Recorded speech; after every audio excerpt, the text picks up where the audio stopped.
Hi everyone, ನಮ್ಮ ಅಡುಗೆ ನಿಮ್ಮ ರುಚಿಗೆ ಸ್ವಾಗತ.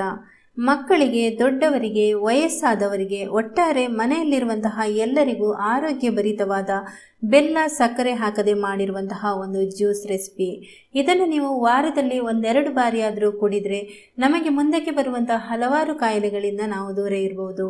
ಬನ್ನಿ ಈ ಒಂದು ಜ್ಯೂಸ್ ರೆಸಿಪಿಯನ್ನು ಮಾಡುವುದು ಹೇಗೆ ಅಂತ ನೋಡೋಣ. ಆದರೆ ಅದಕ್ಕಿಂತ ಮುಂಚೆ ನೀವಿನ್ನು ನಮ್ಮ ಚಾನಲ್ಗೆ ಸಬ್ಸ್ಕ್ರೈಬ್ ಆಗಲಿಲ್ಲ ಅಂದರೆ ದಯವಿಟ್ಟು ಸಬ್ಸ್ಕ್ರೈಬ್ ಮಾಡ್ಕೊಳ್ಳಿ, ಪಕ್ಕದಲ್ಲಿರುವ ನೋಟಿಫಿಕೇಶನ್ ಬೆಲ್ ಕೂಡ ಕ್ಲಿಕ್ ಮಾಡ್ಕೊಳ್ಳಿ.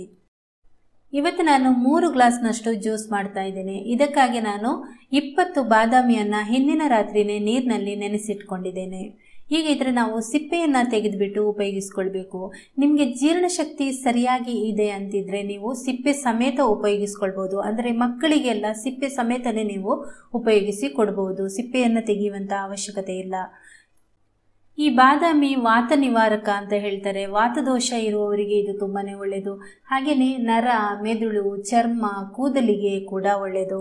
ವಯಸ್ಸಾದವರಿಗೆ ಜಾಯಿಂಟ್ ಪೇನ್ ಇದ್ದರೆ ಅಂಥವರಿಗೂ ಕೂಡ ಇದು ತುಂಬಾನೇ ಒಳ್ಳೆಯದಾಗುತ್ತೆ. ಅದರಿಂದಾಗಿ ನೀವು ದಿನಕ್ಕೆ ಒಂದು 5 ರಿಂದ 6 ಬಾದಾಮಿಯನ್ನು ಉಪಯೋಗಿಸ್ಕೊಳ್ಬೋದು. ತುಂಬ ಸುಸ್ತಾಗುತ್ತೆ ಮತ್ತು ಹೊರಗಡೆ ಹೋದಾಗ ನಮಗೆ ಬಿಸಿಲಿಗೆಲ್ಲ ತುಂಬ ಸಂಕಟ ಆಗುತ್ತೆ. ಹೊಟ್ಟೆಯಲ್ಲಿ ಕೆಲವರಿಗೆ ತನ್ನಿಂತಾನೇ ಒಂದು ರೀತಿ ಸಂಕಟ ರೀತಿ ಆಗುತ್ತೆ ನೋಡಿ, ಅಂಥವರಿಗೆ ಕೂಡ ಇದು ತುಂಬಾ ಒಳ್ಳೆಯದು.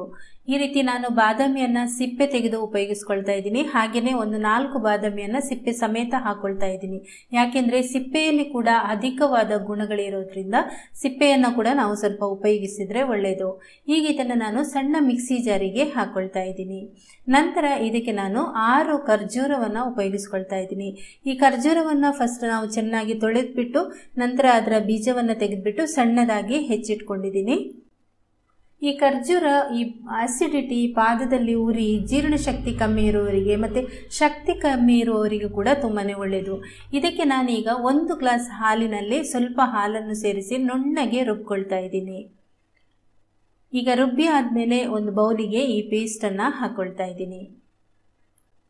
ನಂತರ ಅದೇ ಮಿಕ್ಸಿ ಜಾರಿಗೆ ಸ್ವಲ್ಪ ನೀರನ್ನು ಸೇರಿಸಿ ಹಾಕೊಳ್ತಾ ಇದ್ದೀನಿ. ನಾನು ರುಬ್ಬುವಾಗ ಸ್ವಲ್ಪ ನೀರು ಕೂಡ ಸೇರಿಸ್ಕೊಂಡಿದ್ದೀನಿ. ಈಗ ಉಳಿದಿರುವಂತಹ ಹಾಲನ್ನು ಕೂಡ ಸೇರಿಸ್ಕೊಂಡು ಚೆನ್ನಾಗಿ ಇದನ್ನು ಮಿಕ್ಸ್ ಮಾಡ್ಕೊಳ್ಳೋಣ. ಹಾಲು ಸೇರಿಸುವಾಗ ಇದಕ್ಕೆ ಕಾಯಿಸಿ ಆರಿಸಿರುವಂತಹ ಹಾಲನ್ನು ಉಪಯೋಗಿಸ್ಕೊಳ್ಳಿ. ಇಷ್ಟು ದಪ್ಪ ಇದೆ ನೋಡಿ. ಈಗ ಇದಕ್ಕೆ ಬೇಕಾದರೆ ನೀವು ಇನ್ನೂ ಸ್ವಲ್ಪ ನೀರು ಅಥವಾ ಹಾಲು ಸೇರಿಸ್ಕೊಳ್ಬೋದು. ನಾನೀಗ 1 ಗ್ಲಾಸ್ ಹಾಲಿನಲ್ಲಿ ಸ್ವಲ್ಪ ಹಾಲು ಉಳಿದಿರೋದನ್ನು ಹಾಕ್ತಾ ಇದ್ದೀನಿ. ಬಾದಾಮಿ ರುಬ್ಬುವಾಗ ನಾನು ಸ್ವಲ್ಪ ಮೊದಲು ಹಾಲು ಸೇರಿಸ್ಕೊಂಡಿದ್ದೀನಿ, ಆನಂತರ ಸ್ವಲ್ಪ ನೀರು ಕೂಡ ಅದಕ್ಕೆ ಸೇರಿಸ್ಕೊಂಡಿದ್ದೀನಿ. ಹಾಗೆ ಇದರಲ್ಲಿ ನಾನು ಸುಮಾರು ದೊಡ್ಡ ಲೋಟದಲ್ಲಿ 1 ಲೋಟ ಹಾಲು, 3/4 ಲೋಟದಷ್ಟು ನೀರು ಇದಕ್ಕೆ ಸೇರಿಸ್ಕೊಂಡಿದ್ದೀನಿ. ಮೀಡಿಯಂ ಗ್ಲಾಸ್ನಲ್ಲಿ 3 ಗ್ಲಾಸ್ನಷ್ಟು ಜ್ಯೂಸ್ ಆಗುತ್ತೆ. ಇದರಲ್ಲಿ ತೆಳ್ಳಗೆ ಮಾಡಿಕೊಂಡ್ರೆ ಸ್ವಲ್ಪ ಜಾಸ್ತಿ ಆಗ್ಬೋದು. ಈಗ ಇದು ರೆಡಿಯಾಗಿದೆ, ಸರ್ವ್ ಮಾಡ್ಕೊಳ್ತಾ ಇದ್ದೀನಿ. ತುಂಬಾ ರುಚಿಯಾಗಿರುತ್ತೆ. ಬೆಲ್ಲ, ಸಕ್ಕರೆ ಯಾವುದೂ ಇಲ್ಲ. ಖರ್ಜೂರ ಅಂತೂ ನಮ್ಮ ಆರೋಗ್ಯಕ್ಕೆ ತುಂಬಾ ಒಳ್ಳೆಯದು. ನೀವು ಇದನ್ನು ದಿನಾ ಮಾಡಿಕೊಂಡು ಕುಡಿಬೋದು. ದಿನ ಸಾಧ್ಯವಾಗಲಿಲ್ಲ ಅಂದರೆ ವಾರದಲ್ಲಿ 1-2 ಬಾರಿ ಏನಾದರೂ ಕುಡಿದು ನೋಡಿ. ಆರೋಗ್ಯ ಅಂತೂ ಖಂಡಿತ ಚೆನ್ನಾಗಿರುತ್ತೆ ಅಂತ ಹೇಳ್ಬೋದು.